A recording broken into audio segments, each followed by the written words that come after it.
இன்னைக்கு ப்ராப்ளம் என்னன்னு பார்க்கலாம். At what percentage above the cost price must an article be marked so as to gain 33% after allowing a customer a discount of 5%?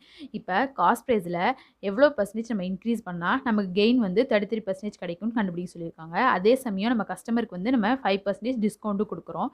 இப்போ வந்து mark base தான் நம்ம கண்டுபிடிக்க போகிறோம். இப்போ லெட் காஸ்ட் ப்ரைஸ் ஈக்குவல் ₹100 எடுத்துக்கிட்டோம். இப்போ செல்லிங் ப்ரைஸ் கண்டுபிடிக்கிறதுக்கு நமக்கு கெயின் பர்சன்டேஜ் வச்சு கண்டுபிடிச்சலாமா? அப்போ கெயின் வந்து 33% கொடுத்துருக்காங்க. அப்போ 100 + 33 வந்து ₹133. Selling price equal ₹133. மார்க்கெட் ப்ரைஸை லெட் எக்ஸ்ன்னு எடுத்துக்க போகிறோம்.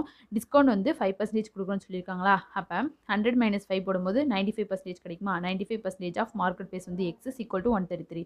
95% 95/100 எழுதிக்கலாமா? Into x is equal to 133. X is equal to 133 × 100/95. X is equal 140 கிடைக்குது. மார்க்கெட் ப்ரைஸ் வந்து 140 கிடைக்குது. பட் நம்மகிட்ட பெர்சன்டேஜில் கேட்டதுனாண்டி மார்க்கெட் ப்ரைஸ் ஈக்குவல் டு 40% எழுதியிருக்கோம். காஸ்ட் ப்ரைஸோட 40% அதிகமாக வச்சோம்னா நமக்கு வந்து கெயின் வந்து 33%